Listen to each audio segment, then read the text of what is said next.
estamos já há algumas semanas estudando essa grande revelação da Palavra de Deus, que é o nome de Deus, Eu Sou. Penso que nesse ponto é o ápice ou o ponto mais elevado da revelação de Deus, quando Ele revela o seu próprio nome e através do seu Filho Ele se revela a cada um de nós. Nós vemos na Bíblia uma revelação progressiva de Deus, e quando Ele revela o seu nome, lá no Antigo Testamento pela primeira vez a Moisés, ele lá registrado lá em Êxodo capítulo 3, versículo 14, Yahvé, que é Yahvé, traduzido em português, eu sou o que sou, e quando traduzido para o grego, o Novo Testamento, que é escrito quase todo em grego, ego eimi. São palavras que descrevem um pouco da identidade do próprio Deus. Quando nós conhecemos uma pessoa nova, uma das primeiras perguntas que fazemos para iniciar um relacionamento é perguntar qual é o seu nome, né?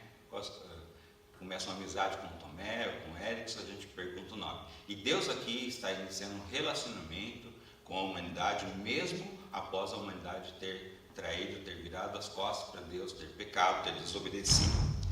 E nós vimos já até aqui uma série de pregações que falaram um pouco desta realidade, da identidade do próprio Deus. Jesus já falou que Ele é a videira verdadeira, o bom pastor, o mestre e senhor, o Messias, o pão da vida, a luz do mundo, o caminho, a verdade e a vida. E hoje nós vamos pensar nesse texto que é um pouco longo, mas vamos tentar concentrar dentro dos principais ensinos que eles estão, que é eu sou o enviado de Deus, quando João revela no capítulo 8. Para que a gente possa compreender um pouco antes de lermos o texto, o contexto dessa mensagem que João está nos passar sobre o enviado de Deus, tem como antecedente o capítulo 7, em que os fariseus estão contestando o ofício profético de Jesus Cristo, afirmando que nenhum profeta tinha origem na Galileia.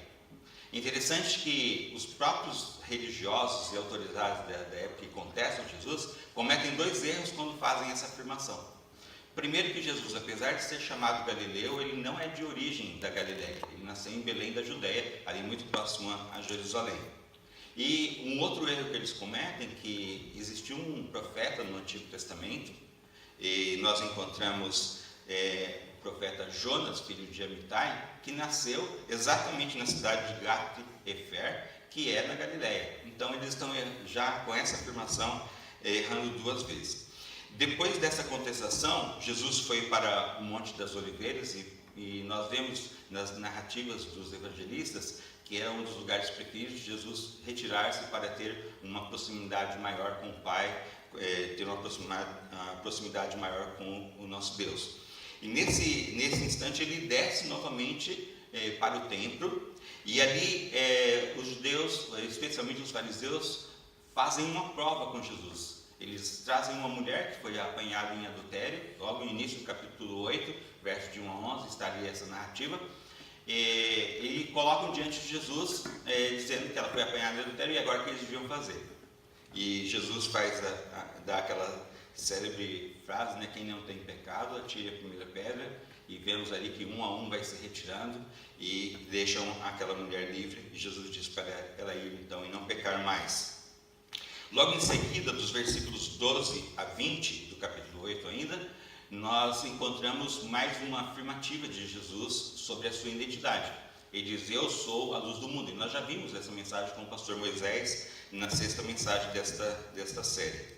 E hoje nós vamos então observar um pouco mais de perto esse texto que vai do versículo 21 até o versículo 59. Nós não vamos ler todo o texto, você pode ler na tua casa depois, por causa da brevidade do nosso tempo, mas nós vamos tentar entender os principais ensinos que Jesus está passando. E para essa compreensão, nós dividimos o texto em três partes.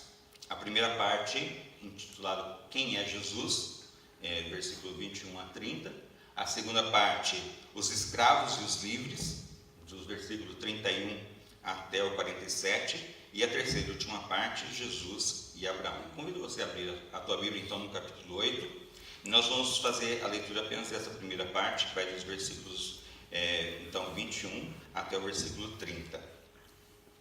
Disse-lhe, pois, Jesus outra vez: eu retiro-me, e buscar-me-eis, e morrereis no vosso pecado.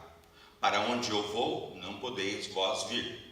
Diziam, pois, os judeus: porventura quererá matar-se a si mesmo? Pois diz: para onde eu vou, não podeis vir.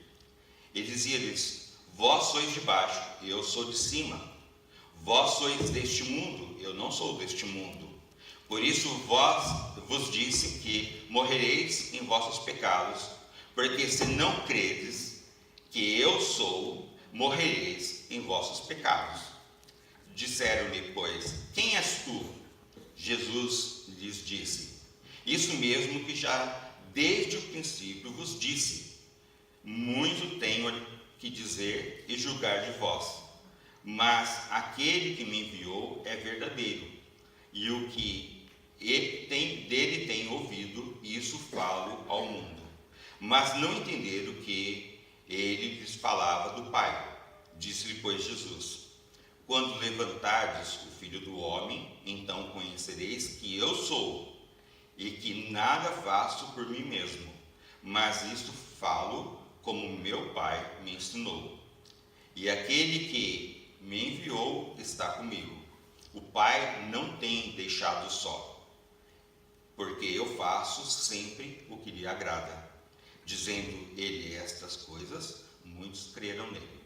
Vamos orar mais uma vez? Senhor nosso Deus e Pai, nós estamos diante da Tua Palavra, revelada a nós, para que pudéssemos conhecer um pouco do Teu propósito e da Tua pessoa, para que pudéssemos ter um relacionamento através de Cristo Jesus contigo, Senhor. Obrigado por esta palavra. Pedimos a ajuda do Teu Espírito Santo para nos ajudar na compreensão do texto que o Senhor nos apresenta neste momento. Muito obrigado, Senhor, pela Tua presença em nós e entre nós. Em nome de Cristo Jesus, e nós oramos. Amém.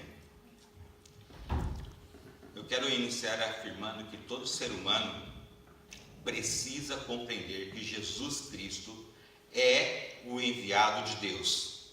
É o Filho de Deus enviado para nos resgatar dos nossos pecados. Qual é, então, a origem da autoridade do poder de Jesus para nos resgatar dos pecados? O que significa compreender que Jesus é o enviado de Deus? O que significa ser verdadeiramente livre do pecado? Qual a consequência de não aceitar esta liberdade oferecida por Cristo Jesus? Penso que o texto responde a essas perguntas. Na primeira parte, nós então observamos que os judeus, especialmente os fariseus e escribas, os líderes religiosos, estão a fazer esta pergunta: quem é Jesus? Jesus deve partir, isto é, para a morada do Pai. No capítulo 14, ele também já tinha dito isso diretamente aos seus discípulos, que ele iria para o Pai preparar morada para todos aqueles que crerem nele. E eles ficaram, os discípulos naquele momento ficaram preocupados. E nós vimos com o irmão Fabiano a explicação de que Jesus dá aos seus discípulos. Jesus simplesmente disse: eu sou o caminho, eu sou a verdade, eu sou a vida. Isto pode significar, ironicamente, que eles estão a buscar Jesus, mas eles não vão encontrar Jesus. É o que Jesus afirma no texto: para onde eu vou, não podeis vós vir. E eles começam então uma discussão com Jesus, dizendo: mas será que esse vai se matar? Isso representa o oposto do que é proclamado anteriormente no versículo 12. Quando Jesus diz que ele é a luz do mundo. Os seguidores de Cristo andam na luz, eles encontram com a luz, eles têm a luz habitando nas suas vidas, com esperança para esta vida eterna. Os incrédulos, no entanto, andam nas trevas, e eles não sabem nem onde mesmo estão a pisar, e tropeçam e caem. E eles diziam, Jesus dizia, vós sois de baixo, eu sou de cima. Vós sois deste mundo, eu não sou deste mundo. Jesus declara que ele não pertencia a este mundo. Ele veio a este mundo por causa da sua missão, a missão de nos resgatar. Mas ele faz parte lá de cima, enquanto os seus detratores são daqui de baixo. E apesar de afirmarem serem descendentes de Abraão, não têm relacionamento com o Deus de Abraão, como nós vamos ver em seguida. Os adversários de Jesus são deste mundo, alienados de Deus e sujeitos ao governante deste mundo.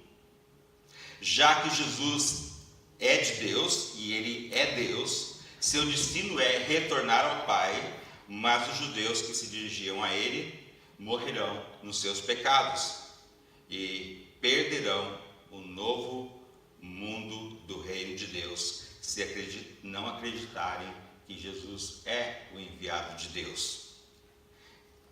Novamente, então, eles no versículo 25 retomam a pergunta: quem és tu? Disse Jesus, isso mesmo que já desde o princípio os disse.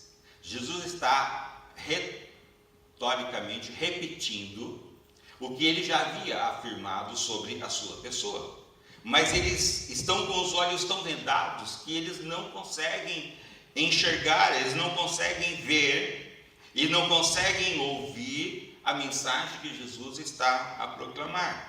Jesus os informa do tempo e do evento quando eles conhecerão a verdade e o significado da sua afirmação. A verdade está nele, no próprio Jesus. Embora Jesus continuasse a exaltar o Pai, ele sabia que a sua hora logo chegaria. E ele diz que o Filho seria levantado, o Filho do Homem seria levantado, e naquele momento, então, eles conheceriam o Eu Sou que estava junto com eles. Eu Sou representava Deus de modo completo, de modo perfeito. Quando Deus fala com Abraão, lá em Êxodo capítulo 3, versículo 14, nós vemos lá que na tradução original diz que Elohim fala o seu nome, e ele diz, eu sou o que sou, o Yahvé que é Yahvé. É a primeira vez na revelação bíblica que Deus anuncia o seu nome de forma completa. Impulsionados por esta verdade, muitos creram em Jesus naquele momento. Dizendo ele estas coisas, muitos creram nele. É interessante que parece que João está a afirmar que é uma crença não de forma profunda. Porque nós vamos em seguida, na segunda parte, quando nós vamos observar Jesus continuar nesse diálogo com os líderes religiosos e eles discutirem com Jesus a respeito da liberdade. Jesus dizia, pois, aos judeus que criam nele, se vós permanecerdes na minha palavra, verdadeiramente sereis meus discípulos, e conhecereis a verdade, e a verdade vos libertará. Nesta parte encontramos então a verdadeira e única liberdade que o ser humano pode ter. As pessoas neste mundo procuram liberdade e vão para muitos caminhos, mas Jesus está a informar que somente o permanecer na pessoa de Jesus traz ao ser humano a verdadeira liberdade dos nossos pecados. E a escravidão que os líderes religiosos estão a viver é totalmente ao contrário desta liberdade que Jesus oferece. O apóstolo João, ao escrever a sua primeira carta, no capítulo 3, versículo 6, diz: qualquer que permanece nele não peca, qualquer que peca não o viu, nem o conheceu. Portanto, João está a dar uma das características de um verdadeiro discípulo de Jesus, que ele não tem prazer no pecado, porque ele já foi livre do pecado por intermédio de Cristo Jesus. É claro que por ser humano e pecador, algumas vezes ele vai deslizar e cair no pecado. Isso vai lhe trazer tristeza espiritual e vai prejudicar a sua comunhão com Deus. Mas a sua relação com Deus não é desfeita, porque foi Jesus quem pagou o preço dos seus pecados ali na cruz. Então, permanecer em Jesus significa crer confiantemente que Ele é poderoso para nos salvar. É muito interessante que nesse processo implica uma vinda para conhecer a verdade, isto é, uma compreensão da revelação de Deus em Cristo. Jesus está a explicar àquela multidão que ainda não compreendeu que Ele é o próprio Yahvé, que Ele é o próprio Deus em sua presença, que se eles não compreenderem isso, eles não terão um relacionamento com Deus como eles pensam que já têm. É muito interessante a afirmação de um autor que eu não concordo com todas as suas preposições, mas ele faz uma boa afirmação aqui. Esse autor chama-se Bultmann. Como a revelação em Cristo é inseparável de sua ação redentora, o conhecimento da verdade não é apenas intelectual, mas existencial. Daí a vida sob a soberania salvadora de Deus. Bultmann está a descrever o que é um verdadeiro relacionamento com Deus. Jesus afirma que se eles permanecessem nos seus ensinos, na sua palavra, então eles poderiam conhecer a verdade de Deus. Por isso que ele diz: conhecereis a verdade, e a verdade vos libertará. Que não é um conjunto de ideias simplesmente soltas, mas um poder dinâmico que pode tornar livre cada pecador arrependido. É um poder que pode transformar e pode tornar a vida daquela pessoa em uma nova realidade. No verso 33, os judeus respondem: somos descendência de Abraão e nunca servimos a ninguém. Como dizes tu, sereis livres? Percebemos pelo texto que eles estão longe da compreensão do que Jesus está a dizer. Eles estão longe desta compreensão de saber que Jesus é esta verdade libertadora. A primeira objeção ao ensino de Jesus no diálogo que se segue repousa sobre um duplo equívoco sobre o significado da liberdade que Jesus está a anunciar. O primeiro é esclarecido nos versículos 34 a 36, o segundo logo em seguida. Nunca fomos escravos de ninguém. É curioso esta afirmação quando nós lemos a história dos judeus no Antigo Testamento. Nós vemos que eles foram por 430 anos escravos no Egito. E foi necessário a poderosa intervenção de Deus através de Moisés e o derramamento das 10 pragas sobre o Egito para a libertação da nação israelita do cativeiro egípcio. Mais à frente, Deus então os leva através do deserto para a terra prometida, para Canaã. E Deus diz através de Moisés, depois através de Josué: se vocês forem obedientes à minha palavra, vocês permanecerão nessa terra, vocês gozarão dos frutos dessa terra. Mas lendo a história dos juízes e a história dos reis, quando lemos Juízes, 1ª e 2ª Crônicas, 1ª e 2ª Reis, 1ª e 2ª Samuel, nós observamos uma história totalmente oscilante na vida dos israelitas. E eles não obedecem. Quando tem um líder que é obediente a Deus, eles obedecem a Deus. Quando esse líder morre, eles começam a adorar os deuses das outras nações. E fica este alto e baixo. A fé dos israelitas parece uma gangorra. E assim vai chegar um ponto que Deus chega ao limite da sua paciência. E ele novamente leva os israelitas ao cativeiro. E vai ao cativeiro babilônico por cerca de 70 anos. E é mais interessante ainda que no momento que Jesus está a conversar com aqueles líderes religiosos, a nação israelita está sob o domínio do Império Romano. E eles estão dizendo: nós nunca fomos escravos. Parece que eles não conseguem enxergar fora daquela caixinha do pensamento onde eles estão a dialogar com Jesus. Não conseguem olhar para a própria história e não conseguem olhar para a própria realidade. Parece, muitas vezes, no diálogo que temos com algumas pessoas no nosso tempo, quando dizemos da necessidade do arrependimento e da fé em Cristo Jesus para ter um relacionamento com Deus, e algumas dessas pessoas objetam a dizer: eu sou uma pessoa boa, eu não faço nada de mal, eu não preciso de me arrepender de nada, eu tenho uma vida correta, pago as minhas taxas, pago os meus impostos. Mas isso traz um relacionamento com Deus? É exatamente o que os judeus estão a fazer com Jesus. Nós nunca fomos escravos, nós nunca estivemos dominados. Mas o sotaque recai sobre: nós somos descendentes de Abraão. Parece que o judeu gritava isso quando ele dizia: nós somos descendentes de Abraão. Na visão deles, o mérito de Abraão cobria todos os deméritos, todos os seus pecados. Já consideravam ali, quase pertinho do céu, prontos a entrar diante do trono de Deus. Daí um ditado rabínico que dizia: os circuncidados não descem a geena.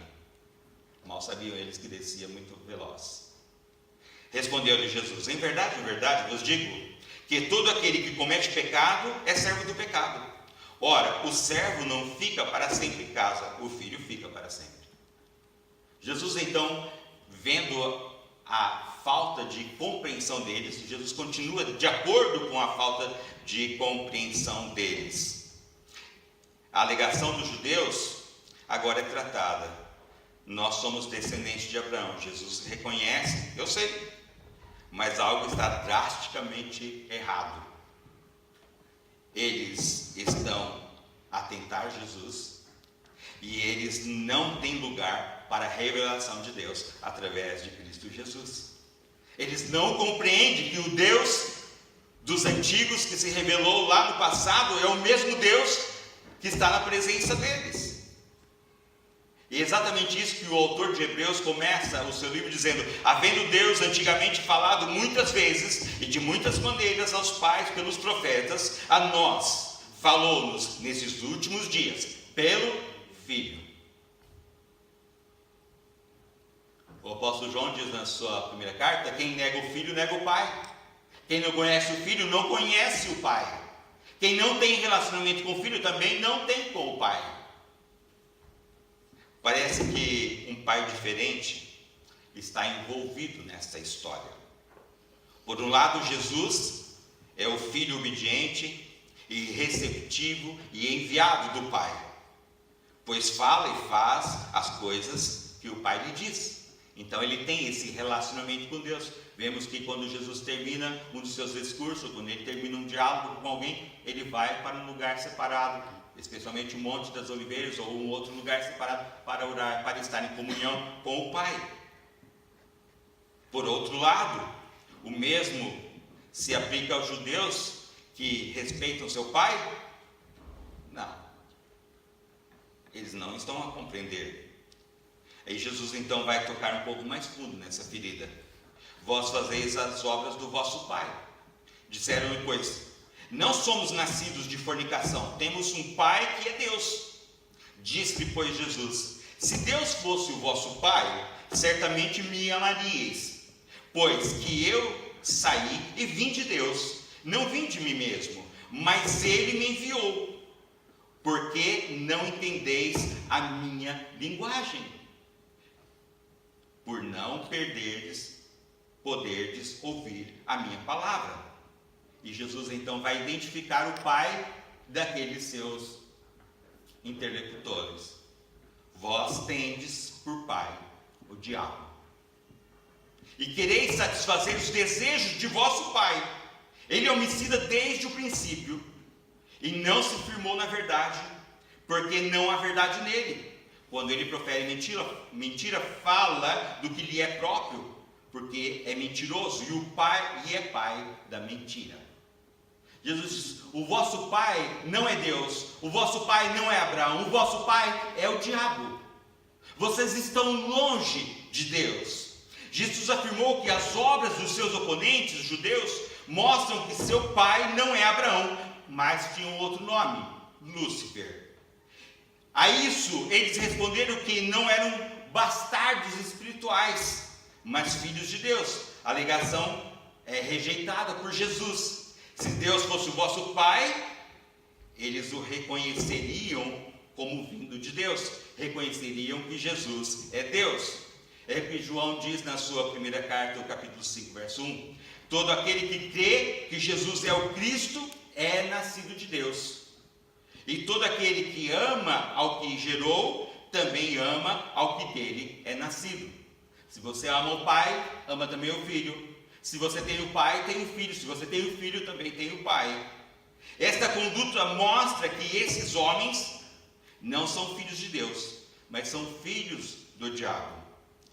Eles realizam o que ele quer. Eles tentam matar Jesus. E que, acima de tudo, a arte do inimigo de Deus é matar. Ele era assassino desde o começo. Ele é mentiroso e ele é pai da mentira. Então, como o diabo se opõe à palavra e à obra de Deus, os opositores de Jesus neste diálogo também são instrumentos dispostos para arquitetar a morte de Cristo. Portanto, nós chegamos à terceira e à última parte que nos fala exatamente sobre esse diálogo que Jesus agora vai completar sobre a sua pessoa e a pessoa de Abraão. E Jesus vai dizer: em verdade vos digo, que se alguém guardar a minha palavra, nunca verá a morte. Disse depois os judeus: agora conhecemos que tens demônio. Morreu Abraão e os profetas, e tu dizes: se alguém guardar a minha palavra, nunca provará a morte. Verdadeiramente eles não compreendem que agora Jesus está a falar da realidade espiritual que eles estão a viver. A promessa refere-se àquele que guarda a palavra de Jesus no seu coração, na sua vida. Ou seja, quem acredita nesta palavra, que acredita em Cristo, que se apega a esta palavra e tem ela como o norte da sua vida, como a direção a caminhar. Disse-lhe Jesus: em verdade vos digo, que antes que Abraão existisse, eu sou. O pastor Moisés leu no início: no princípio era a palavra, e a palavra estava com Deus, e a palavra era Deus. No princípio era o Logos estava com Deus, e o Logos era Deus. Jesus existe antes da criação de toda a humanidade. A afirmação implica uma pré-existência real e possível, porque o eu sou que está a revelar-se àqueles judeus é o Logos divino, é a segunda pessoa da Trindade. No Salmo 90, versículo 2, o salmista exalta: antes que os montes nascessem, ou que tu formastes a terra e o mundo, mesmo de eternidade a eternidade, tu és Deus. Os judeus responderam ao que eles consideravam como uma blasfêmia de Jesus, e eles respondem pegando pedras em mão para tentar matar Jesus. Eis que o texto diz no último versículo: então pegaram em pedras para lhe atirarem, mas Jesus ocultou-se e saiu do templo, passando pelo meio deles, e assim se retirou. Agostinho faz essa declaração: como o homem foge das pedras, mas ai daquele de cujos corações de pedras fogem. Percebemos no diálogo desses judeus, desses líderes judeus com Jesus, que os seus corações estão tão petrificados com a mentira, estão tão longe da verdade, que as palavras do próprio Deus diante deles não conseguem penetrar nas suas vidas. Penso que essa mesma dificuldade nós encontramos em milhares de pessoas hoje. Milhares de pessoas que estão com o coração tão petrificados com a mentira que o príncipe deste mundo tem contado e tem aumentado para as suas vidas, que não conseguem perceber a mensagem do Evangelho, não conseguem compreender que a verdade somente é encontrada em Jesus e a verdadeira liberdade somente Ele pode dar. É por isso que há um dito popular que diz: todos são filhos de Deus. Essa é uma das maiores mentiras que o diabo tenta perpetuar na mente das pessoas. Todos são criados por Deus, todos estão sob a graça cuidadora de Deus, existencial, mas não todos são filhos de Deus.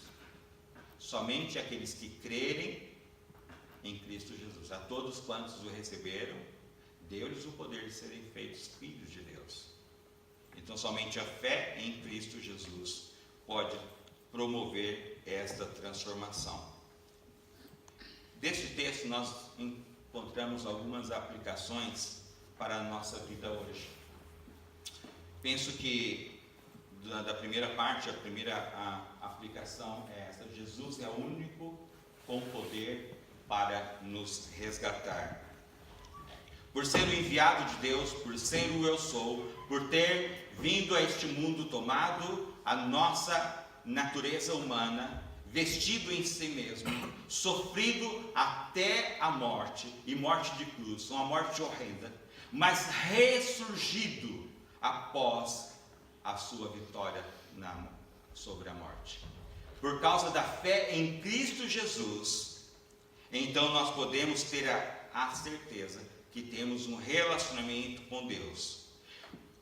O significado de Jesus ser o enviado de Deus para nós como cristãos é que Ele é o único com o poder que pode transformar a vida de qualquer ser humano que crê nele. Entre os seres humanos pecadores, com o santo e justo Deus, Criador do universo. Da segunda parte, os escravos e os livres, nós afirmamos que a verdadeira liberdade espiritual somente é encontrada em Jesus. O próprio Jesus diz: conhecereis a verdade e a verdade vos libertará. Me entristece muito quando eu contemplo milhares de pessoas afirmarem serem cristãs, mas estão a carregar sobre o seu corpo algum santo, ou algum crucifixo, ou estão na sua casa com um altar, com uma imagem feita, esculpida de barro, de bronze ou de outro material, e dizem serem cristãs, mas não compreende que a essência do Evangelho é ter um relacionamento com Deus, que lá no Antigo Testamento proibiu fazer todas essas coisas. Não tereis outros deuses diante de mim. Nós precisamos muito compreender isso, e a nação portuguesa, não somente a nação portuguesa, mas toda a Europa e o mundo, precisa conhecer que a verdadeira liberdade não está em Paulo, Pedro, Tiago, Maria, Fátima, está somente em Jesus Cristo. Esses outros elementos são criaturas humanas, feitas por seres humanos, objetos feitos por seres humanos, que não nos ajudam e nos impedem de ter um relacionamento com Deus. Por isso, essa revelação de Jesus para aqueles judeus que tiveram grande dificuldade de compreensão, que Ele era o eu sou, o enviado de Deus, Ele é o único com esse poder, para dar a possibilidade de um novo relacionamento com Deus Pai. Por isso, o nosso desafio como cristãos é anunciar essa verdadeira mensagem, esse verdadeiro Evangelho, ir por todo mundo, pregar esse Evangelho a toda criatura, não somente com as nossas palavras, mas também com as nossas ações. Mostrar que realmente Jesus faz a diferença na nossa vida. Ele fez diferença na nossa vida quando temos um relacionamento com Ele. E faz diferença na nossa vida, no dia a dia em que nós vivemos. Da terceira e última parte, Jesus e Abraão. Ainda que Abraão tenha sido uma referência para Israel, esta referência estava condicionada à fé no único e verdadeiro Deus. Jesus afirma que Abraão exultou por ver o seu dia. Portanto, condicionada à fé em Jesus, pois Ele é o Pai, Ele e o Pai são uma pessoa, são um único Deus. São duas pessoas, mas um único Deus.